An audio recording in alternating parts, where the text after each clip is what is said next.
പ്രധാനമന്ത്രി നരേന്ദ്രമോദി അയോധ്യയിൽ ശ്രീരാമ വിഗ്രഹ പ്രതിഷ്ഠ നടത്തിയിരിക്കുന്നു. പ്രതിഷ്ഠാ ചടങ്ങിന് മുമ്പ് നരേന്ദ്രമോദി രാജ്യത്തെ പല പ്രമുഖ ശ്രീരാമ ക്ഷേത്രങ്ങളും സന്ദർശിച്ചു. എന്നാൽ മണിപ്പൂരിലെ പ്രസിദ്ധമായ റാംജി പ്രഭു രാമക്ഷേത്രം സന്ദർശിക്കാൻ നരേന്ദ്രമോദി എത്തിയില്ല. കാരണം മണിപ്പൂരിൽ നിന്ന് പ്രധാനമന്ത്രി പോലും സുരക്ഷിതനല്ല. ലോകത്ത് ഏറ്റവും ദരിദ്രരുള്ള രാജ്യങ്ങളിലൊന്നാണ് ഇന്ത്യ. ആഗോള വിശപ്പ് സൂചികയിൽ സ്ഥാനം 111. തെരഞ്ഞെടുപ്പ് അടുക്കുകയാണ്. പട്ടിണി തുടച്ചു നീക്കി, തൊഴിലില്ലായ്മ പരിഹരിച്ചു, ജനങ്ങളുടെ ആരോഗ്യ നിലവാരം ഉയർന്നു എന്നിങ്ങനെയുള്ള അവകാശവാദങ്ങളൊന്നും മോദി സർക്കാരിനില്ല. പറയാൻ ഒന്നു മാത്രം: അയോധ്യയിലെ രാമക്ഷേത്രം.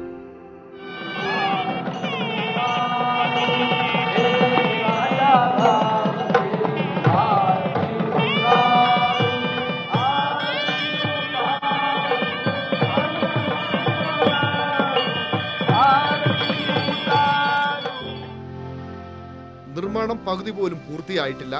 ആചാരങ്ങൾ ലംഘിച്ചാണ് പ്രതിഷ്ഠയെന്ന് ആരോപിച്ചത് ശങ്കരാചാര്യന്മാരാണ്. ലക്ഷ്യം വരുന്ന ലോക്സഭാ തിരഞ്ഞെടുപ്പാണ്. ഹിന്ദുത്വ വികാരം ആളിക്കത്തിക്കണം. അങ്ങനെ വൻ ഭൂരിപക്ഷത്തോടെ മോദിക്ക് വീണ്ടും അധികാരത്തിലെത്തണം.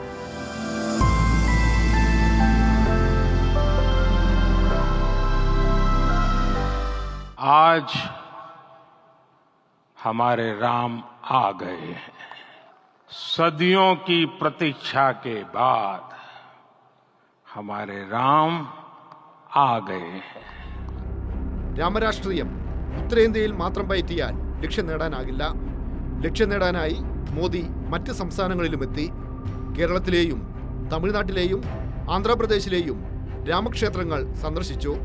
രാമഭക്തിയാണ് കാര്യമെങ്കിൽ പ്രധാനമന്ത്രി നിർബന്ധമായും സന്ദർശിക്കേണ്ട ഒരു ക്ഷേത്രമുണ്ട്.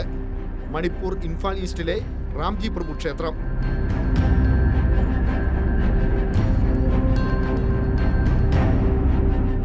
റാംജി പ്രഭു ക്ഷേത്രത്തിലെ ശ്രീരാമനെ തൊഴാൻ മോദി എത്തിയില്ല. കാരണം ക്ഷേത്രം സ്ഥിതി ചെയ്യുന്നത് കലാപകലുഷിതമായ ഇംഫാലിലാണ്. മണിപ്പൂരിന്റെ മുറിവുണക്കാനായി മോദി അവിടെ സന്ദർശിക്കേണ്ടതാണ്. പക്ഷേ അങ്ങോട്ട് ഇതുവരെ തിരിഞ്ഞു നോക്കിയിട്ടില്ല. മണിപ്പൂർ ഇന്നും സംഘർഷഭരിതമാണ്. 2023 മെയ് 3 കലാപം ആരംഭിച്ചത്. ഇതുവരെ കൊല്ലപ്പെട്ടത് 200ഓളം പേർ, പരിക്ക് പറ്റിയത് 1200ഓളം പേർക്ക്, പലായനം ചെയ്തത് 100,000-ഓളം പേർ. മണിപ്പൂരിലേത് ഇരട്ട എഞ്ചിൻ ഭരണമാണ്. കേന്ദ്രവും സംസ്ഥാനവും ഭരിക്കുന്നത് BJP. കലാപങ്ങൾ തുടരുമ്പോഴും കേന്ദ്ര സർക്കാരും മണിപ്പൂർ സർക്കാരും അന്തം വിട്ടു നിൽക്കുകയാണ്. പ്രാണപ്രതിഷ്ഠയ്ക്ക് മുമ്പായി 11 ദിവസത്തെ പ്രത്യേക ആചാരപ്രകാരമുള്ള ജീവിത രീതിയും മറ്റുമൊക്കെയാണ് പിന്തുടർന്നത് എന്നും മറ്റും അവകാശപ്പെട്ടിരുന്നത്. അതിൻ്റെ കൂടി ഭാഗമായിട്ടായിരുന്നു അദ്ദേഹത്തിൻ്റെ ക്ഷേത്ര സന്ദർശനം. എന്നാൽ മണിപ്പൂരിലെ പ്രധാനപ്പെട്ട ഒരു ശ്രീരാമക്ഷേത്രം അദ്ദേഹം എന്തുകൊണ്ടോ സന്ദർശിക്കാൻ താല്പര്യപ്പെട്ടില്ല. അവിടെ നൂറ്റാണ്ടുകൾ പഴക്കമുള്ള രാംജി പ്രഭു എന്ന ഒരു ശ്രീരാമക്ഷേത്രം, അത് ഇംഫാൽ നഗരത്തിൽ തന്നെയാണ്. വളരെ പ്രശസ്തമായൊരു വടക്കിഴക്കൻ മേഖലയിലെ വളരെ പ്രശസ്തമായ രാമക്ഷേത്രങ്ങളിൽ ഒന്നാണ് ഈ രാംജി പ്രഭു ക്ഷേത്രം എന്നത്. എന്നാൽ ദക്ഷിണേന്ത്യയിലെയും മറ്റ് സംസ്ഥാനങ്ങളിലെയും പ്രധാനപ്പെട്ട രാമക്ഷേത്രങ്ങൾ സന്ദർശിച്ച മോദി ഇംഫാലിലെ അല്ലെങ്കിൽ മണിപ്പൂരിലെ രാമക്ഷേത്രത്തിലേക്ക് മാത്രം തിരിഞ്ഞു നോക്കിയില്ല എന്നത് നമ്മൾ പ്രത്യേകം കാണേണ്ടതുണ്ട്. നമുക്കറിയാം, അവിടെ ഈ വംശീയ കലാപത്തിനും സംഘർഷത്തിനും തുടക്കമിട്ടതിന് ശേഷം ഒരിക്കൽ പോലും മണിപ്പൂരിലേക്ക് തിരിഞ്ഞു നോക്കാൻ പ്രധാനമന്ത്രി കൂട്ടാക്കിയില്ല. പ്രതിപക്ഷ പാർട്ടികളും മറ്റും നിരന്തരം ആവശ്യപ്പെട്ടതാണ്. അവിടെ സമാധാനം പുനഃസ്ഥാപിക്കുന്നതിൻ്റെ ഭാഗമായി പ്രധാനമന്ത്രി മണിപ്പൂർ സന്ദർശിക്കണമെന്നും ഇരു വിഭാഗങ്ങളുമായി അദ്ദേഹം കൂടിയാലോചനകൾ നടത്തണമെന്നുമൊക്കെ പ്രതിപക്ഷ പാർട്ടികൾ ആവശ്യപ്പെട്ടെങ്കിലും അദ്ദേഹം ഒരിക്കലും അതിന് താല്പര്യപ്പെട്ടില്ല. മണിപ്പൂരിനെക്കുറിച്ച് പ്രസ്താവനകൾ പോലും വളരെ ചുരുക്കം ഘട്ടങ്ങളിൽ മാത്രമാണ് പ്രധാനമന്ത്രിയിൽ നിന്ന് വന്നത്. അതുതന്നെ പ്രതിപക്ഷത്തിൻ്റെയും മറ്റും കനത്ത സമ്മർദ്ദത്തെ തുടർന്നാണ് 1-2 വട്ടമെങ്കിലും മണിപ്പൂരിനെക്കുറിച്ചൊന്ന് പരാമർശിക്കാനെങ്കിലും പ്രധാനമന്ത്രി തയ്യാറായത്. എന്തായാലും വിവിധ രാമക്ഷേത്രങ്ങൾ സന്ദർശിച്ച പ്രധാനമന്ത്രി മണിപ്പൂരിലെ രാമക്ഷേത്രത്തെ മാത്രം ബോധപൂർവം ഒഴിവാക്കി. കാരണം അത് അവിടെ ദർശനം നടത്തണമെങ്കിൽ അദ്ദേഹത്തിന് മണിപ്പൂർ സന്ദർശിക്കേണ്ടതായി വരും. സ്വാഭാവികമായും മണിപ്പൂരിലെ സംഘർഷ സ്ഥിതിയും മറ്റും വീണ്ടും ദേശീയ തലത്തിൽ ചർച്ചയാവുന്നതിന് ആ ഒരു സന്ദർശനം ഇടയാക്കുമെന്നും മോഡിക്കറിയാം. ഇംഫാൽ നഗരത്തിൽ അസം റൈഫിൾസും മണിപ്പൂർ പോലീസുമുണ്ട്. എന്നാൽ നഗരത്തിന്റെ നിയന്ത്രണം മെയ്തൈ തീവ്രവാദ സംഘടനയായ ആരംഭായ് തെങ്കോലിന്റെ നിയന്ത്രണത്തിലാണ്. പോലീസിൽ നിന്ന് പിടിച്ചെടുത്ത 6000-ഓളം തോക്കുകൾ ഇപ്പോഴും ആരംബൈ തെങ്കോൽ ക്രിമിനൽ സംഘത്തിന്റെ കൈവശമാണ്.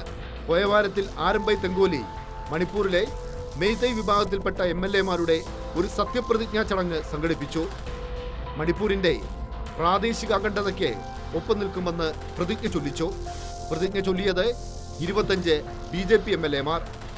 മോദിയുടെ കേന്ദ്രമന്ത്രിസഭയിൽ അംഗമായ രഞ്ജൻ സിംഗും ആ പ്രതിജ്ഞ ചൊല്ലി. കേന്ദ്രസേനയായ അസം റൈഫിൾസിനെ മണിപ്പൂരിൽ നിന്ന് പിൻവലിക്കണം, കുക്കി സംഘടനകളുമായുള്ള സമാധാന ഉടമ്പടികളിൽ നിന്ന് പിന്മാറണം തുടങ്ങിയവയാണ് ആരംബൈ തെങ്കോലിന്റെ ആവശ്യങ്ങൾ. ഈ ആവശ്യങ്ങൾ ദേശവിരുദ്ധമാണ്, മനുഷ്യത്വ വിരുദ്ധമാണ്. BJP-യുടെ ഡബിൾ എഞ്ചിൻ ഭരണം നടക്കുന്ന സംസ്ഥാനമാണ് മണിപ്പൂർ. ആ സംസ്ഥാനത്തിന്റെ തലസ്ഥാനമാണ് ഇംഫാൽ. ഇംഫാൽ നഗരം തീവ്രവാദികളുടെ പിടിയിലാണ്.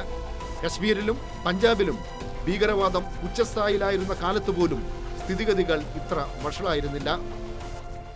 തീവ്ര മെയ്തേ വിഭാഗമായ ആരംബൈ തെങ്കോൽ എന്ന സംഘടന ഏതാണ്ട് മണിപ്പൂരിൻ്റെ ഭരണം പിടിച്ചെടുത്ത ഒരു അവസ്ഥയിലാണ്.